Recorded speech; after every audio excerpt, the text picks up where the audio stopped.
तो प्यारे छात्रों, क्लास 9th की हम लोग शुरू कर रहे हैं आज से जीव विज्ञान। और ये पहला लेक्चर होगा। थोड़ा मैं माफ़ी चाहता हूँ कि आपको बहुत थोड़ा लेट मिल रहा है क्लास 9th के लिए।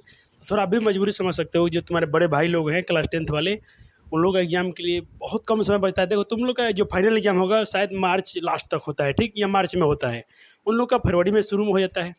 तो इतना भरोसा हम पे करना कि तुम्हारे विषय भी स्लो नहीं जा रहे हैं। आपके बिल्कुल समय अनुसार आपका भी सिलेबस ख़त्म करा दिया जाएगा। पहले उन लोग का बहुत ज़रूरी है। तो ज़्यादा वीडियोज़ आप देख रहे होंगे, क्लास 10th वाले आ रहे हैं, कोई दिक्कत नहीं। आपके बड़े भाई हैं, उनका बहुत ज़रूरी है, आपका भी उतना ही ज़रूरी है। लेकिन आपके पास मैं बिल्कुल आपको टाइम टू टाइम करते चलूँगा, और जितना पढ़ा रहा हूँ उतना कब रिवाइज़ करते चलिएगा। तो आज हम लोग जीव विज्ञान पढ़ेंगे साइंस में। तो पहले हम जीव विज्ञान के बारे में थोड़ा जान लेते हैं। जीव विज्ञान क्या होती है? देखो, इसका डिफिनेशन कहता है विज्ञान की वो शाखा है, ये साइंस का वह ब्रांच है। विज्ञान विज्ञान की वह शाखा है। शाखा मतलब क्या बोलते हैं? ब्रांच है। साइंस का वह ब्रांच है जिसके अंतर्गत समस्त सजीवों अर्थात जीवधारियों का विस्तृत अध्ययन किया जाता है।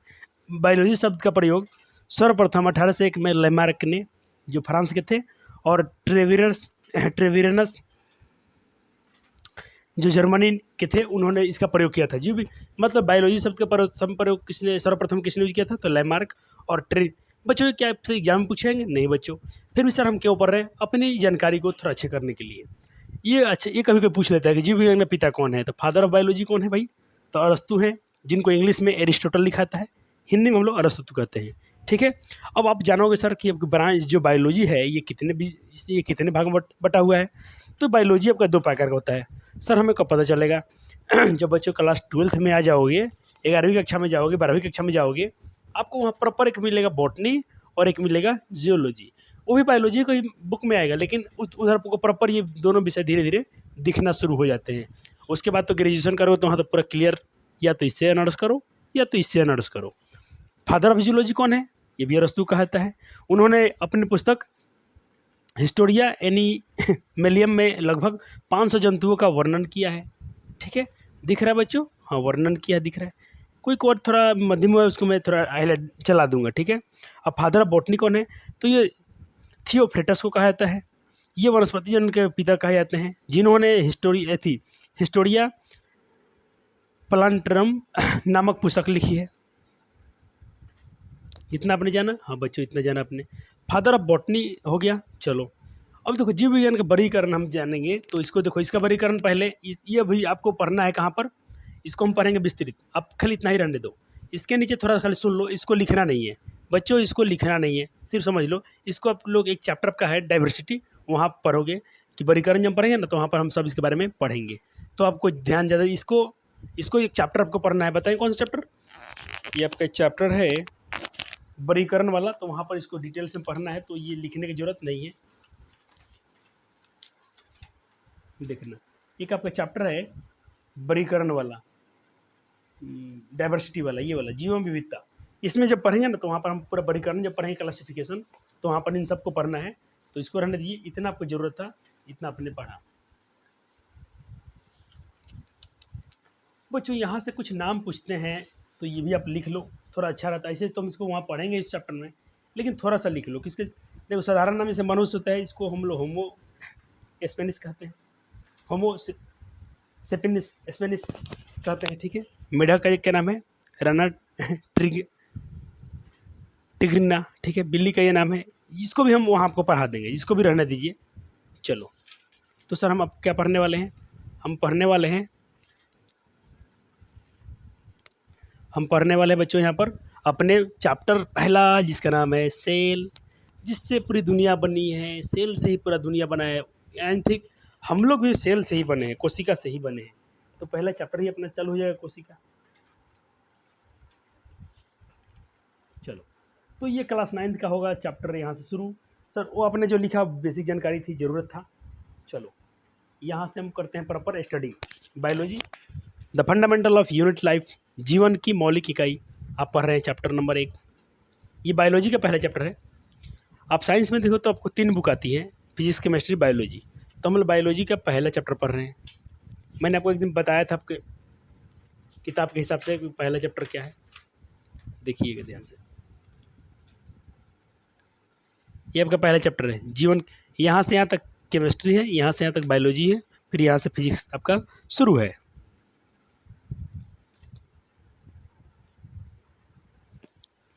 तो बच्चों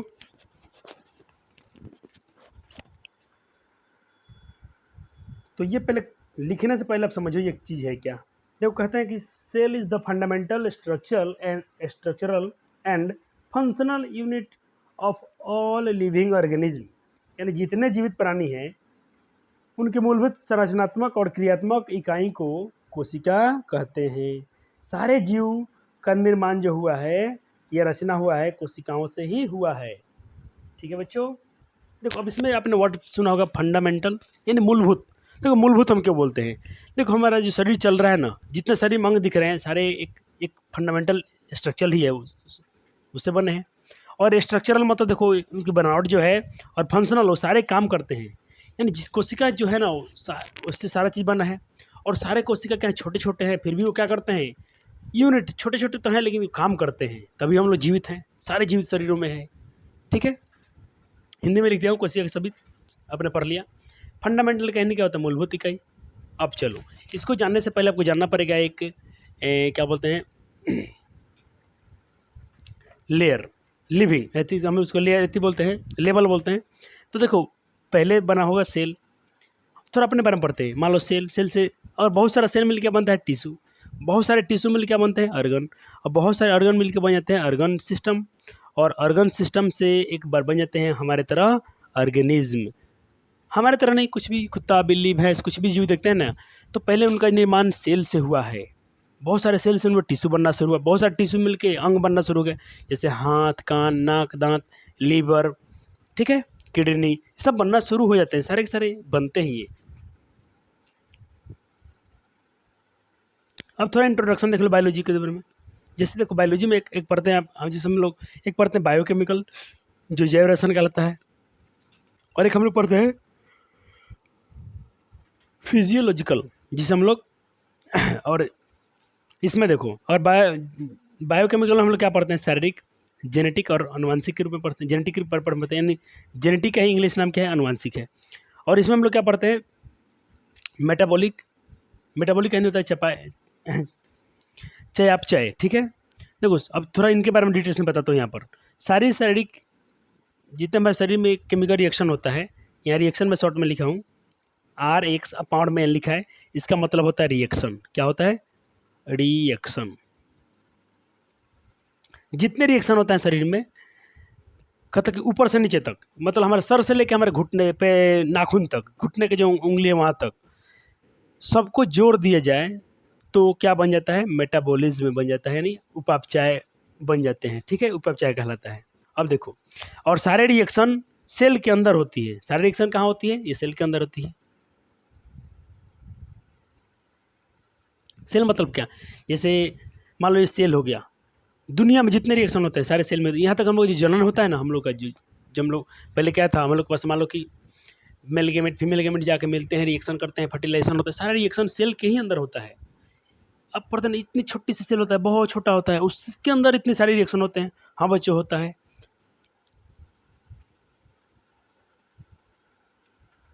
सभी जीव कोशिकाओं से बने होते हैं, ये आपको याद रखना है। आपको पता ही, आप यहाँ सब कुछ, हम लोग भी सारे जीव, कुछ जीव एक कोशिका से बने होते हैं तो उन्हें हम लोग क्या बोलते हैं, यूनिसेलुलर ऑर्गेनिज्म। कुछ जीव हमारे तरह से, हमारे ऐसे जीव क्या बनते हैं, बहुत सारे कोशिकाओं से मिलकर बने हैं, तो हम लोग क्या कहलाते हैं, बहुकोशिकीय जीव। अर्थात हम लोग को क्या बोलते हैं, मल्टी सेलुलर ऑर्गेनिज्म। हम लोग क्या है, मल्टी सेलुलर। और जैसे अमीबा का नाम सुना होगा अपने, छोटे क्लास में पढ़ा होगा, अमीबा क्या है, एक कोशिकीय जीव है।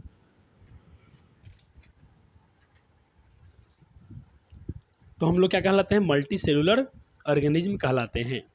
अब देखो, अब एक बात करते हैं हम इसमें, साइटोलॉजी क्या है, जिसमें कोशिका जिसमें कोशिका की संरचना का अध्ययन कहता है, साइटोलॉजी कहलाता है। स्टडी ऑफ सेल स्ट्रक्चर, जिसमें हम लोग सेल के स्ट्रक्चर के बारे में पढ़ते हैं, सेल की बनावट कैसी हुई है।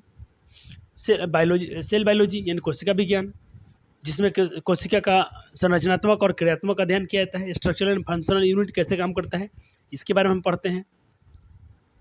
अब देखिए, एक प्यारा सा जीव दिखा रहे हैं, अमीबा। कहता अमीबा जो होता है, इसके पास कोई विशेष अंग नहीं है, फिर भी श्वसन, भोजन, पाचन, अन्य लाइफ प्रोसेस एक ही कोशिका से कर लेता है ये, क्योंकि उसकी जो कोशिका होती है ना सरफेस से अटैच होती है। जैसे मान लो इसको आपको ऐसे समझा रहा हूँ मैं, देखो जैसे मैंने बनाया कि ये क्या है, अमीबा है। अब देखो इसका जो ये सारा अंग है ना इसका, जैसे हम लोग का मान लो ये त्वचा है, हम लोग का त्वचा है, तो ये क्या है सरफेस से नहीं, मान लो ये सरफेस से मान लो टच है, लेकिन हम लोग का किडनी है, लीवर है, क्या वो हवा से हवा के टच में है, संपर्क में है नहीं, तो हम लोग को अलग से प्रॉपर सिस्टम है। लेकिन इसके पास इसका सारा शरीर जो है ना वायुमंडल में अटैच में रहता है, इसीलिए सारा काम एक ही कोशिका से कर पाता है। अगर ये जैसा हम लोग जैसा इसका अटैच नहीं होता तो ये भी नहीं कर पाता। लेकिन मानव जैसे बहुत कोशिका जीव मल्टी सेलुलर ऑर्गेनिज्म क्या होते हैं भाई, उनकी कोशिका क्या होती है, जटिल होती है, कम्प्लेक्स होती है। तो लाइफ प्रोसेस करने के लिए क्या है, हमारे पास क्या होता है, स्पेशलाइज्ड स्ट्रक्चर होता है, विशिष्ट संरचना होती है। जैसे हमारे पास देखो लीवर है, किडनी है, लंग्स है, बहुत सारे हमारे पास अंग है, ऑर्गन सिस्टम है जो एक प्रॉपर काम करते हैं। क्योंकि हमारे पास हम लोग इन्वायरमेंट में थी, एटमॉस्फेयर में हम लोग, वातावरण में हम लोग अटैच में नहीं है। अब थोड़ा हिस्ट्री जान लेते हैं सेल के बारे में, कोशिका का इतिहास क्या है। तो पहले ही आप रॉबर्ट हुक के बारे में पढ़ते होंगे कि रॉबर्ट हुक ने भाई जब, अब थोड़ा सा यहाँ से हम थोड़ा बुक रीडिंग लगाना शुरू करें तो अच्छा रहेगा। मैं आपको साथ साथ में एनसीईआरटी कराते चलूँगा।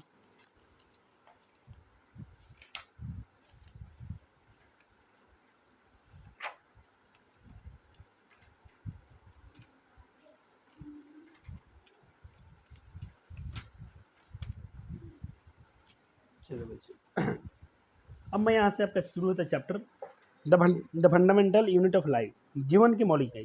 थोड़ा सा हम एक बार जल्दी से फटाफट एक बार अपना एनसीईआरटी रीडिंग कर लेते हैं और उसके बाद हम आपको फटाफट आपका नोट्स लिखवा देंगे।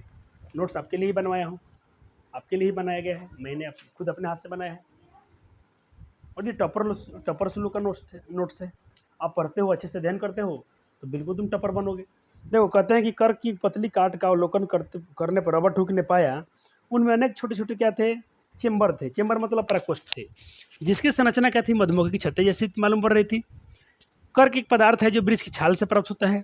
सन 1665 ईस्वी में रॉबर्ट हुक ने स्वनिर्मित यानी अपने हाथ से बनाए हुए सूक्ष्म से देखा कि रॉबर्ट हुक ने इन प्रकोष्ठों को कोशिका कहा दिया, उन्हीं को सेल नाम दे दिया, जिसका लैटिन शब्द में अर्थ होता है छोटा सा कमरा, जिसको हम लोग सेलुला बोलते हैं। उपरोक्त घटना छोटी सी अर्थहीन लगती है, लेकिन विज्ञान के इतिहास में यह बहुत बड़ी महत्वपूर्ण घटना थी। जो ये फिनोमिना था, बहुत बड़ा ये फिनोमिना था। इस प्रकार सबसे पहले रॉबर्ट हुक ने देखा कि सजीवों में अलग अलग एकक होते हैं। इन एककों का वर्णन करने के लिए जीव विज्ञान में कोशिका शब्द का उपयोग आज तक किया जाता है। आओ कोशिका के विषय में जानकारी प्राप्त करते हैं। तो आपने क्या देखा, रॉबर्ट हुक ने किया था, तो जो बात आपने पढ़ा उसी को मैंने यहाँ पर नोट्स बना दिया हूँ। तो एक बार इसको लिख लें, एक बार आप इसको रीडिंग कर लेंगे, याद भी रखना है। क्वेश्चन पूछता है कि कोशिका खोज किसने किया था, कैसे किया था, तो ये सारे घटना आपको लिख देने हैं।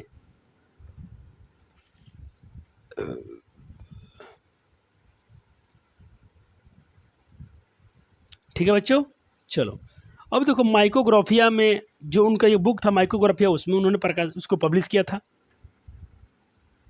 अब दूसरा वैज्ञानिक आएंगे जिनका नाम होगा, अच्छा जो ये रॉबर्ट हुक ने जो कोशिका खोजा तो कैसा कोशिका था, तो याद रखना ये डेड सेल था। कैसा था ये, डेड सेल था। मैंने लिख दिया हूँ ये मृत कोशिका थी, डेड सेल था वो। चलो अब देखो लिविंग सेल किसने किया, तो लिविंग सेल किसने किया, एंटोनी वॉन लियोन हुक ने किया था, 1674 में किया था। ठीक है, इनके बारे में भी लिख लो, सारे बुक में आपको दिए गए हैं, नहीं भी दिए हैं तो आप यहाँ से पढ़ लोगे। तीसरा जो वो सेल था न्यूक्लियस सेल, न्यूक्लियस सेल का खोज किसने किया, तो रॉबर्ट ब्राउन ने किया था, 1837 में किया था, 1837 में। ठीक है बच्चों, हाँ सर। चलो देखो जिसमें कुछ समझाने वाला बात नहीं, खाली डेट है तो इतिहास है, तो इतिहास को तो बच्चों याद रखते हैं। अब देखो सेल थ्योरी, कोशिका सिद्धांत किसने दिया था, तो एक एम स्लिडन और टी स्वान ने दिया था, आपने पढ़ा होगा। अब इनके बारे में पढ़ लेते हैं, सेल थ्योरी क्या कहती है।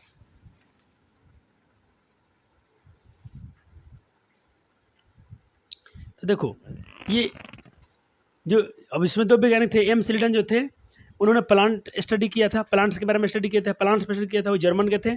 और आपके दूसरे जो मैं इसलिए 2 भाग में कर दिया हूँ। देखो मैं 2 भाग में इसलिए किया हूँ ऐसा, आप ऐसा मैं इसलिए किया हूँ कि आप एक तरफ सिलिंडर के बारे में पढ़ रहे हैं, एक तरफ आप टी-स्वान के बारे में आप पढ़ रहे हैं।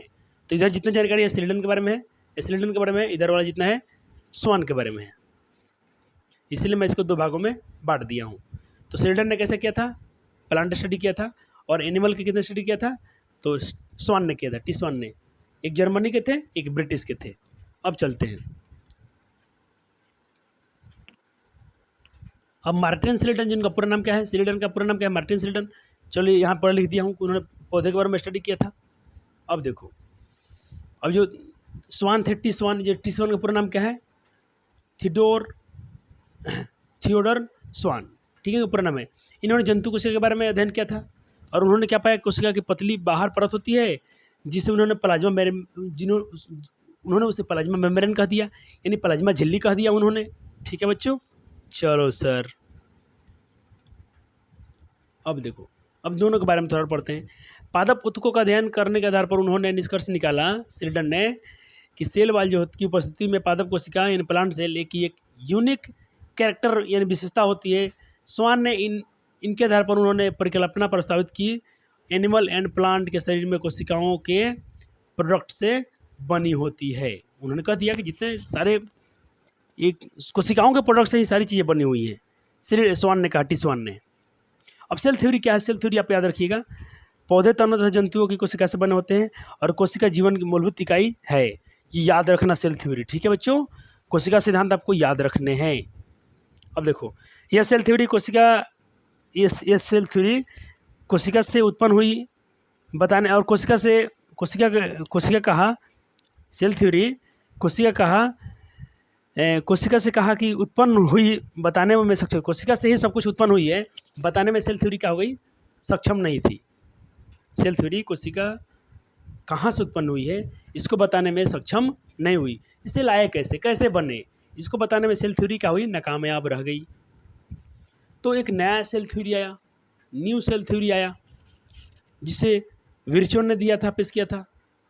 सर ये हमारे बुक से थोड़ा एक्स्ट्रा है। हाँ बच्चों, कंटेंट तो आपको मिलेंगे, 100% मिलेंगे और अच्छे मिले। विर्चो ने क्या बोल दिया कि कोशिका सिद्धांत में कोई कोशिकाओं के निर्माण में कोई क्रियाविधि की व्याख्या एक्सप्लेन नहीं की गई है, इसलिए रोल्फ विर्चो ने 1855 में सबसे पहले बताया कि कोशिकाएं विभाजित होती हैं और नई कोशिकाएं में पहले से मौजूद होती हैं, जिसे उन्होंने ओमन्यू सेलुली से बनी है। मतलब उन्होंने कहा था जितने कोशिकाएं होती हैं ना, जैसे मान लो आज मैं आपको एग्जाम्पल दिखाता हूँ। जैसे मान लीजिए कभी अपने आपका हाथ कट गया,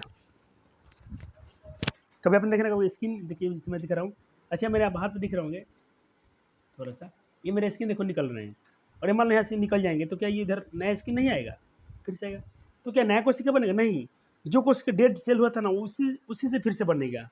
वही बता रहे हैं वो कि जो सबसे पहले कोशिका बताया कि कोशिकाएं विभाजित होती हैं, ये कोशिकाएं उसी डिवीजन होते होते बहुत सारी कोशिकाएं बन जाती हैं जो पहले से मौजूद होती हैं, यानी उन्होंने बता दिया।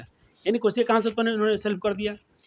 यानी ओमनी सेलुला क्या है, इसका हिंदी होता है पूर्ववर्ती कोशिका। यानी कोशिका क्या होती है, पूर्ववर्ती कोशिका से ही बनी होती है। अब देखिएगा, यहाँ पर एक वैज्ञानिक का नाम है J.E. पुरुकेंज, ठीक है, इन्होंने बताया, जिनको आप सिर्फ पुरुकेंज याद रख सकते हो, 1839 में, यहाँ जे होना चाहिए, जे जो ना, जे ये वाला J.E. पुरुकेंज इन्होंने बताया 1839 में कि प्रोटोप्लाज्म, साइटोप्लाज्म, कोशिका उन्होंने कोशिका क्या नाम दे दिया, कोशिका क्या है, साइटोप्लाज्म है और प्रोटोप्लाज्म है, उन्होंने कोशिका का नाम दे दिया। ठीक है बच्चों, अब देखो ओमनी सेलुला का अर्थ क्या होता है बच्चों, मैंने बताया कि निर्जीव वस्तुएं कोशिका के निर्माण में सहायक हो सकती हैं, ये कोशिकाएं अपने से उत्पन्न हो सकती हैं। अच्छा क्वेश्चन है बच्चों, क्वेश्चन है, इसका आंसर पता है, मैं एक बार शायद क्वेश्चन में दोबारा लिख दिया हूँ।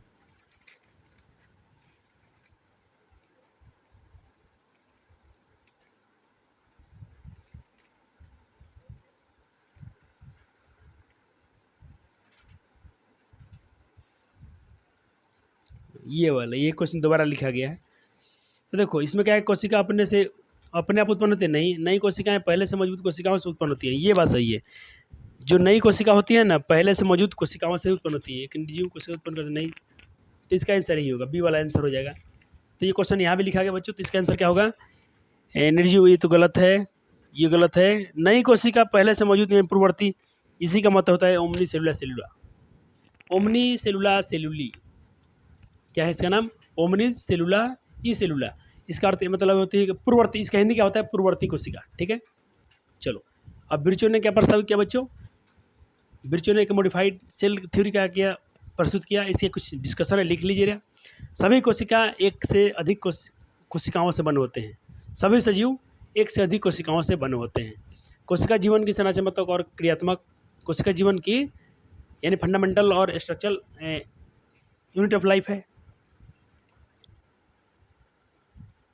सभी कोशिकाओं विभाजन द्वारा पहले से मौजूद कोशिकाओं से बनती है, बिल्कुल, जिसे ओमनी सेलुलर सेलुलर बोल दिया था उन्होंने। ऊर्जा का प्रवाह कोशिका के भीतर होती है, बिल्कुल सही बात है, ये इनका सिद्धांत है। कोशिकाओं में वंशानुगत यानी कोशिका में क्या होता है? डीएनए की जानकारी होती है, डीएनए की सूचना होती है। सभी कोशिकाओं में एक मूल रूप से एक सेम केमिकल कंपोजिशन होता है। रासायनिक रूप से सभी कोशिकाएं एक ही तरह से केमिकल कंपोजिशन से बने होते हैं। ठीक है बच्चों, इतना कर लिया अपने। चलो अब पढ़ेंगे हम लोग व्हाट इज सेल, कि कोशिका क्या है। हम पढ़ेंगे बच्चों कि कोशिका क्या है, कोशिका किसे कहते हैं। तो बिल्कुल तुम पढ़ के आ चुके, फिर से यहाँ इंग्लिश में लिख दिया हूँ कि cell is the fundamental structural and fundamental unit of the living organism, that is all organism are composed of cell. यहाँ ऑफ अलग होगा और सेल अलग होगा। चलो अब देखो, सेल बच्चों दो प्रकार के होते हैं। कोशिका एक होते हैं, अब देखो जीव दो प्रकार से बने होते हैं। जो कोशिका से जीव बनते हैं दो प्रकार के, एक बनते हैं कोशिकीय जीव, एक बनते हैं बहुकोशिकीय जीव। ये कोशिकीय जीव मतलब यूनिसेलुलर ऑर्गेनिज्म, जो बहुत सारी कोशिकाओं से बनते हैं, मल्टी सेलुलर ऑर्गेनिज्म। देखो और देखो, पुरानी कोशिका, इसमें एक कोशिकीय जीव में क्या होता है? पुरानी कोशिका होती है, इसमें बहुत सारे कोशिका होती है। ये इनके जो ये क्या होते हैं? वेल ऑर्गेनाइज नहीं होते हैं। ये इनकी जो संरचना होती है बनाए, ये वेल ऑर्गेनाइज होती है, बहुत अच्छे तरह से बने होते हैं, जो मल्टी सेलुलर होते हैं। एक कोशिका जीव में देखो क्या होता है? इंटरनल आर्किटेक्चरल सिंपल होता है, और ये क्या होते हैं? जटिल होते हैं। इनके कोशिकांग जो होते हैं, इनके जो ऑर्गेनेल होते हैं, कोशिकांग का इंग्लिश होता है ऑर्गेनेल, इनके जो ऑर्गेनेल होते हैं बिखरे हुए होते हैं, और इनके ऑर्गेनेल क्या होते हैं? एक निश्चित पैटर्न में क्या होते हैं? व्यवस्थित होते हैं। इनका लाइफ स्पेन क्या होता है? कम होता है। लाइफ स्पेन मतलब जीवन अवधि, इनकी जीवन अवधि कम होती है, इनकी जीवन अवधि क्या होती है? अधिक होती है, मल्टी सेलुलर की।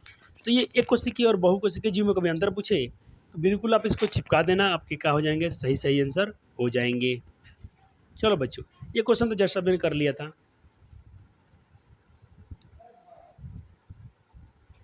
अब देखो बच्चों, कोशिका का जैव विकास, मतलब ये आपके टॉपिक थोड़ा एडवांस है।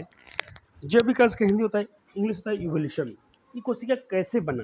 अच्छा आप समझो कि आज का हम लोग का टेम्परेचर क्या होता है? बहुत कम है, लेकिन आज से लाखों वर्षों करोड़ों वर्ष पर, अरबों खरबों साल पहले बताया जाता है कि पृथ्वी पर क्या था? ऑक्सीजन नहीं था, बहुत टेम्परेचर था, पानी नहीं था, तो कोई जीव था ही नहीं। तो उस समय कुछ बिग बैंग हुआ, कुछ इवोल्यूशन हुआ, वहाँ से एक बैक्टीरिया, आर्किबैक्टीरिया कोशिका बना, सेल बना। और वो सेल कैसे बना होगा? समझ लो कि उस समय का मौसम कितना टेम्परेचर था, उस मौसम को झेल पा रहा होगा। फिर उसका कुछ उसमें इवोल्यूशन होते होते होते क्या होगा? आज हम लोग जैसा एक अच्छा सेल बन गया होगा। तो उसके बारे में जानकारी है, इसको थोड़ा लिख लेंगे, आपके एग्जाम के लिए नहीं है, ये नॉलेज के लिए पहले बताता हूँ।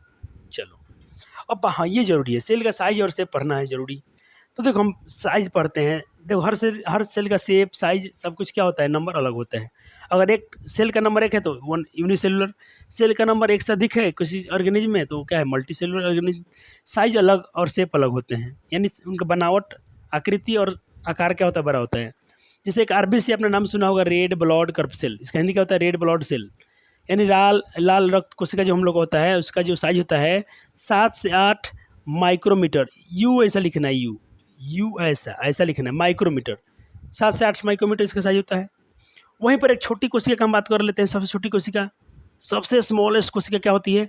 माइकोप्लाज्मा का होती है, जो 0.1 माइक्रो एम्पेयर होती है। माइक्रोमीटर 0.1 माइक्रोमीटर किसका? माइकोप्लाज्मा का। और आरबीसी का आरबीसी कितना है? 7 से 8 माइक्रोमीटर है। अब देखो बच्चों, अब ये तो बात अब बिल्कुल पढ़ते हैं। तो विभिन्न जीवों में क्या अलग अलग प्रकार क्या होते हैं, उनका सेल टाइप होता है। वही जो मैं आपको पढ़ाया हूँ वही बात इसमें लिखा गया हूँ। हम सेलों का वर्गीकरण भी अलग अलग करते हैं शेप के आधार पर। जैसे कोशिका का आकार अपने आधार पर क्या होता है, अधिक विविधता होती है, समय अलग अलग प्रदर्शित करती है। जैसे मानव का देख लो, लाल रक्त कोशिका, जैसे मैंने बोला आरबीसी, ये क्या होता है, इसका थोड़ा आकार एक तो परीक्षा में पूछा है, इसको याद रखना तो कि आरबीसी का साइज कैसा होता है, आकार कैसा होता है, याद रखना बाइकॉनकेव। क्या याद करना है, बाइकॉनकेव यानी द्विअवतली। आरबीसी का साइज, अब खून का आकार होता है कैसे होता है, बॉटम देखें, बॉटम, मैं आपको बॉटम दिखा दूं, बाइकॉनकेव किसे कहते हैं। एक मिनट होल्ड कीजिएगा, दिखा रहा हूँ आपको। तो देखिए बच्चों, ये कोई बॉटम आपने देखा होगा, बॉटम देखे, कोई बॉटम देखे ना, जो मैं थोड़ा जूम करके दिखाऊँ आपको, देखे ना, ये थोड़ा वो साफ नहीं दिख रहा होगा, अंधेरा है इसीलिए। मतलब अपना अपना खुद बॉटम देख लेना, बीच में क्या होता है देखना है, इधर से खाल होता है और इधर से खाल होता है, ठीक है। तो उसको बोलते हैं बाइकॉनकेव, ठीक है, बाइकॉनकेव यानी बीच में धंसा हुआ। बॉटम देख लेना कैसा होता है, बीच में धंसा हुआ होता है। ऐसे ही ब्लड के आकार होते हैं, गोल होते हैं और इधर से दोनों तरफ से धंसे हुए। जो मैं जहाँ से हाथ पकड़ा हूँ, इधर दोनों तरफ से क्या होते हैं, धंसे हुए होते हैं। चलो मैं आपको इसका स्ट्रक्चर दिखा दूंगा, अभी थोड़ा मेरे पास दूसरा मोबाइल लेकर नहीं बैठा हूँ इसीलिए। चलो अब क्या पढ़ते हैं बच्चों, ठीक है, कहाँ थे, यहाँ थे। अब एक और बात करते हैं हम यहाँ पर मीजोफिल की। अच्छा मीजोफिल बच्चों याद रखना, क्लास 10 में आपको पढ़ाया जाएगा कि जो ये, हाँ, और एक और देखो, WBC वाइट ब्लड सेल, इसका आकार कैसा होता है, अमीबा ऐसा होता है। यानी अमीबा का आकार कोई शेप नहीं होता है, कोई मतलब जिसका आकार फिक्स ना, उसे बोलते हैं अमीबॉइड, अमीबा ऐसा शेप होता है। और ये पढ़ोगे आप टिश्यू चैप्टर पढ़ोगे, कॉलमनार एपिथेलियम के बारे में पढ़ोगे, स्तंभाकार उपकला के बारे में पढ़ोगे आप, कॉलमनार एपिथेलियम इसके बारे में पढ़ोगे तुम। इसका आकार कैसे होता है, नैरो एंड लॉन्ग होता है, यानी संकीर्ण और लंबा होता है। मीजोफिल जिसके अंदर बहुत सारे क्लोरोप्लास्ट पाए जाते हैं, उसी में क्लोरोफिल पाया जाता है, आप पढ़ोगे। इसका आकार क्या होता है, गोल और अंडाकार होता है, ठीक है। ठीक है बच्चों, मैं बोला था PDF से कुछ दिखाऊंगा इमेज, अभी मेरे पास नहीं लेकर बैठा हूँ तो नहीं दिखा सकता हूँ। यहाँ से क्वेश्चन कर लो, 1 माइक्रोमीटर में कितने कितने के बराबर होता है, 1 माइक्रोमीटर कितने के बराबर होता है, इसको आप लोग होमवर्क में खोज के रखोगे। 1 माइक्रोमीटर में कितने कितने के बराबर होता है, इसको आप खोज के रखोगे। चलो अब देखो, सेल नंबर, एक होता है जिसमें एक कोशिका है, यूनिसेलुलर, और जिसमें बहुत सारे सेल हो, मल्टी सेलुलर। ये तो कब से पढ़ाते आ रहा हूँ, रिवीजन हो रहा है, समझ लो आपका, ठीक है बच्चों। चलो सर, अच्छा कितने बच्चों को होता है सर, मेरे कोई हमसे बोलता है कि तुम डिजिटल बोर्ड पर नहीं पढ़ाते हो, वीडियोस पे व्यू नहीं आएंगे, बच्चे आपको पसंद नहीं करेंगे। लेकिन मैं कहता हूँ देखना, जिस दिन बच्चा ये पढ़ेगा, एग्जाम में जाके बैठेगा, देखना बहुत प्रचार करेगा इस वीडियो का। डिजिटल बोर्ड पर पढ़ाने से नहीं होता मेरे दोस्त, आपको बातें समझ में आ जानी चाहिए, आपके बोर्ड में सारे नंबर आ जाने चाहिए, इससे बड़ा कुछ होता नहीं है। मैंने तो करके दिखाया है, इस साल और अच्छे स्कोर आएंगे अपने।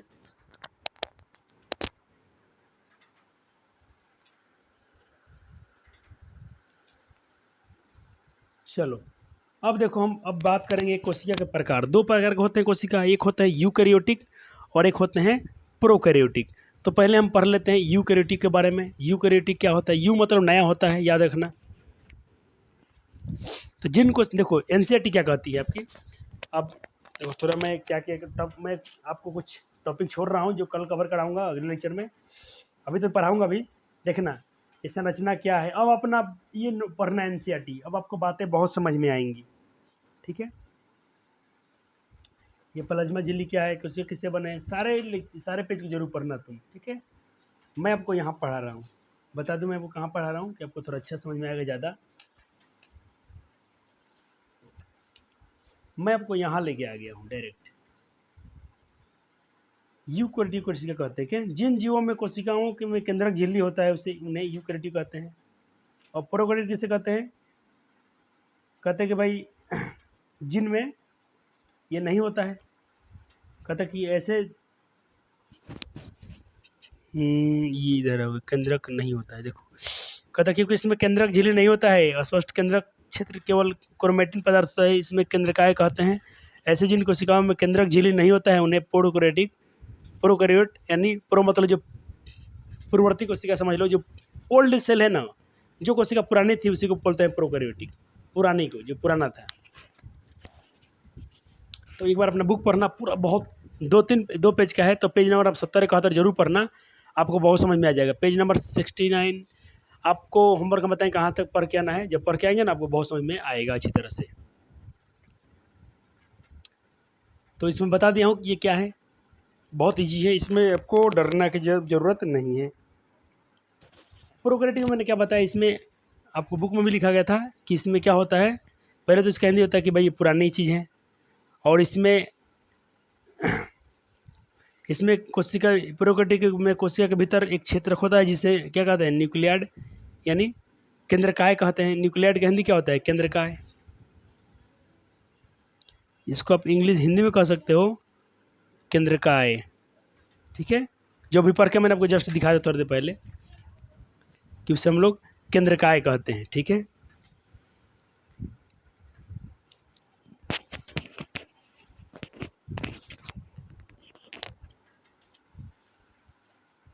एक बार फिर से दिखा दो बच्चों, कुछ छूट तो नहीं गया आपका? नहीं छूटा है, नहीं छूटा है, कुछ छूटेगा भी नहीं बच्चों का।